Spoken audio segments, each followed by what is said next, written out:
Hello et bienvenue. Je suis Dr Maté.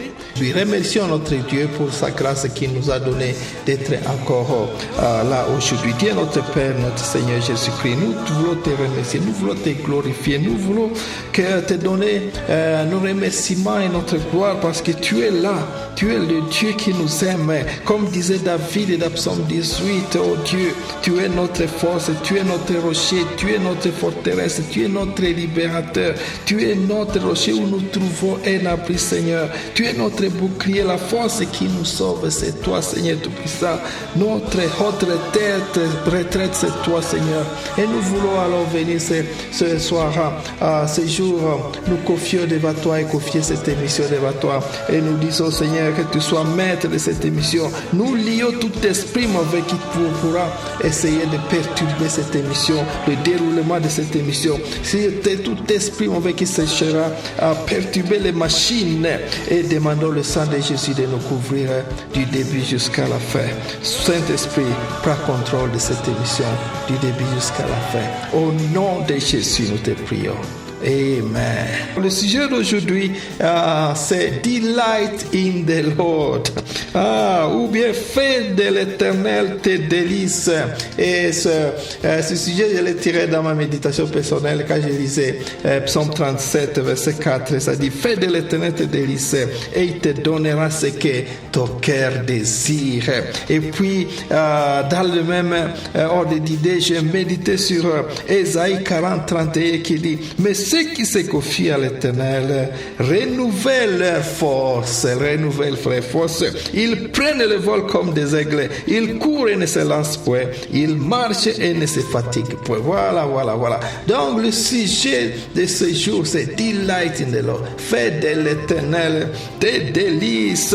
Et nous allons méditer ensemble sur ce sujet au cours de cette émission. Oui, comme je disais, nous voulons méditer sur ce sujet. Mettez votre confiance à l'Éternel. Oui, ceux qui se confient à l'Éternel, ils renouvellent leur force. Oui, faire de l'Éternel, c'est délice. Le mot délice, quand je l'ai cherché dans le dictionnaire, ça veut dire avoir un plaisir, un bonheur extrême, une sensation forte de bien-être ou quelque chose que l'on savoure. Nous savourons l'Éternel. Alors, David a dit, savourez le Seigneur, savourez le Seigneur. Oui, la promesse qu'il nous donne quand nous les savourons, c'est que si nous prenons plaisir à Dieu, ou si nous tirons le bonheur extrême à Dieu, alors la deuxième partie de ce verset-là sera correcte. Il va nous donner quoi? C'est que notre cœur désire. Souvent, au lieu en disant ce verset, ces gens se contentent seulement de la deuxième partie. Dieu fera, il vous donnera ce que ton cœur désire. Et ils oublient la première partie. La première partie, c'est une condition. Il y a une condition. Pourquoi? Avant que Dieu te donne le désir de ton cœur, il faut d'abord lui faire tes délices. Ce que j'ai déjà remarqué dans ce monde est que souvent les gens prennent d'autres choses comme leurs délices. Ils se réjouissent à d'autres choses. Ils mettent leur plaisir à d'autres choses. Et même dans nos églises actuellement, nous voyons que les gens mettent leurs délices. C'est vraiment bizarre parce que une histoire que je peux vous raconter rapidement, c'est que quand j'étais au Swaziland, on voyait que les membres d'une église avaient déjà mis leur plaisir sur leur pasteur. Alors, dès que le pasteur est absent, personne ou bien la majorité n'était plus à l'aise ou ils n'avaient plus ce plaisir-là d'écouter la parole de Dieu parce qu'ils pensaient que quiconque va prêcher aujourd'hui, la parole ne va pas entrer. Non, ça c'est déplacer. C'est déplacer ce que le Seigneur veut. Il veut que nous puissions mettre notre plaisir à lui et non pas aux personnes. C'est ce qui arrive. Même je crois que chez nous, quand on veut remplacer pasteur pasteur pour aller buter à quelque part. Vous voyez que les gens, c'est là. Il y a des incitations parce que les gens avaient déjà mis leur plaisir à ce pasteur au lieu de la parole que le pasteur prêchait. Parce que si les membres de l'église mettaient le plaisir à la parole qui est la Bible que le pasteur en question prêchait, alors quiconque aussi viendra prêcher la parole, c'est cette parole-là, c'est Dieu-là, hein? C'est à lui que vous allez avoir le plaisir et non pas les hommes. Vraiment, ça c'est un problème très sérieux et je remercie Dieu d'avoir révélé cela à David et que David dit aux gens que vraiment quand on met le plaisir, quand on met à l'Éternel ses délices, alors la suite sera une bénédiction. D'autres ont fait leurs délices dans beaucoup de choses. Les gens font leurs délices, comme je viens de citer ici, dans leur pasteur. D'autres font leurs délices dans leurs richesses, parce que je suis riche. D'autres font leurs délices dans leur statut politique. Moi, je suis honorable. Moi, je suis premier ministre. Moi, je suis policier. Moi, je suis militaire. Moi, je suis maire de la ville. Et ils mettent leur plaisir dans les titres politiques. Les autres mettent leur délice dans les religieux. Hein? Moi, je suis révérend. Moi, je suis évangéliste. Moi, je suis pasteur responsable. Je suis diacone. Alors, le pasteur ne peut pas me dire quelque chose. Je suis femme et famille, service famille, etc. Les autres ont même mis leur plaisir dans leur papier académique. Je suis spécialiste. Je suis pédiatre. Je suis ceci. Et les autres dans des problèmes commerciaux, etc. Vous pouvez connaître même là où vous êtes.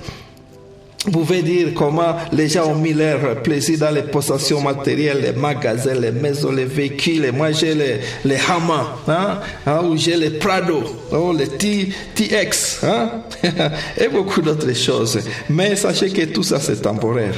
Les choses de ce monde, c'est temporaire. J'aime Salomon qui avait pu découvrir cela. Vous savez, à la fin, il avait beaucoup de richesses, Salomon. Mais à la fin, il a dit que quoi? Tout c'est vanité sur vanité. Alors il faut mettre vraiment notre confiance à l'Éternel. Comment faire de l'Éternel votre délice? Comment faire de l'Éternel votre délice? C'est la question que sûrement vous êtes en train de vous poser. David n'hésitait pas à crier à Dieu.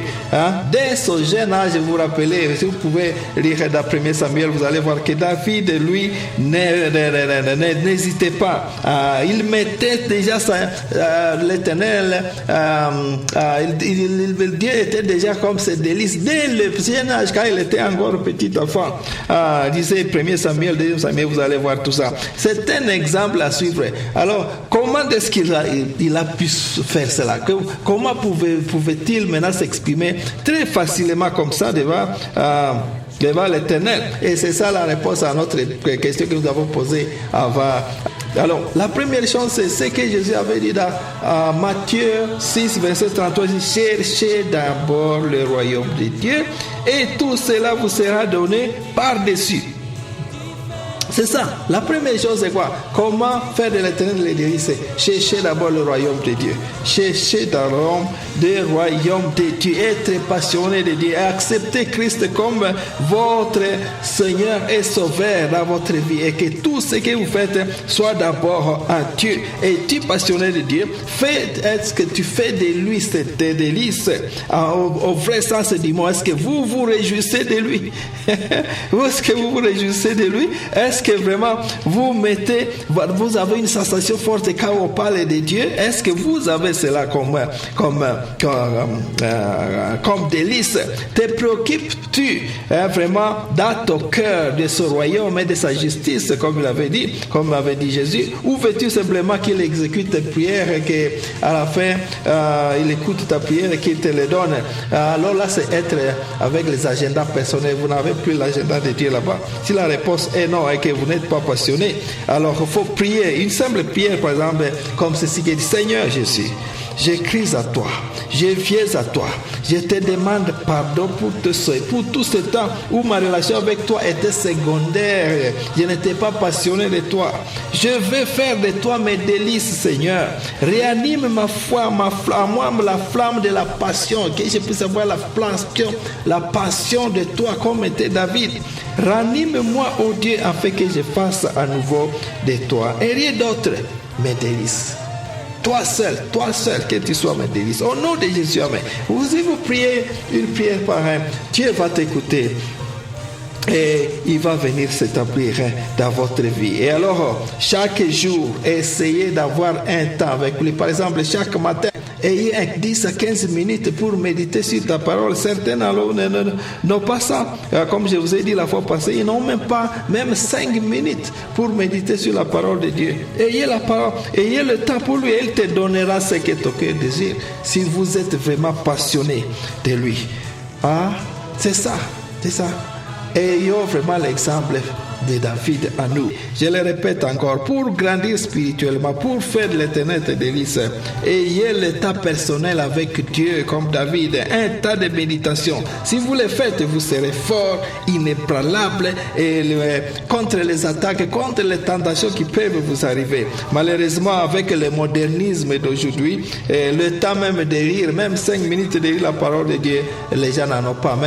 Même certains pasteurs, à tout moment, ce ne sont que des réunions sur réunions. Les pasteurs même oublient comment pour aller méditer la parole à cause de vos réunions de développement, ainsi de suite. Non. Comment le pasteur va paître les troupeaux de Dieu s'il n'a pas le temps d'aller lire, aller dans la présence de Dieu pour essayer d'écouter la voix de Dieu pour ce troupeau que vous êtes en train de prendre à charge.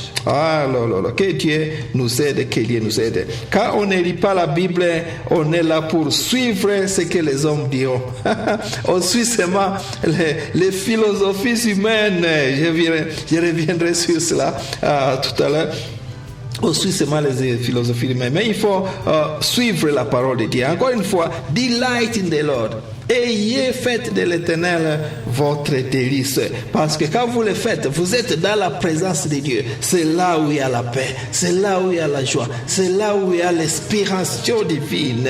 Vraiment, aujourd'hui, attendant vers la fin, j'aimerais vous inviter tous à la recherche de cette présence de Dieu. Pour la Bible, de prier chaque jour.